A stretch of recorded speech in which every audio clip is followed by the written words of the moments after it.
কথা একটাই, থাকতে মূল্য দাও, হারিয়ে গেলে নয়। কাউকে এতটাও অবহেলা করো না যতটা অবহেলা পেলে সে তোমাকেই পাপের দোরগোড়ায় দাঁড় করিয়ে রেখে নিজে মরণ যন্ত্রণা নিয়ে বেঁচে থাকবে। হ্যাঁ, ঠিক তাই। আমি কিন্তু মাছের থেকে মাছের তেলের বেশি বড় ফ্যান। তাই কিন্তু টাটকা মাছের তেল পেয়ে আর ছাড়লামই না।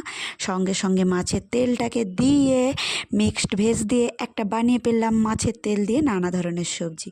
আর কথা বলতে বলতে আমার সবজিটা প্রায় সেদ্ধ হয়ে গেছে, আর দেখতেও বেশ লোভনীয় হয়েছে।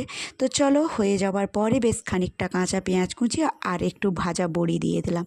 এতে কিন্তু টেস্ট আরও বেড়ে দ্বিগুণ হয়ে যাবে। তাই কিন্তু আমি এই সুযোগ মিস করলাম না।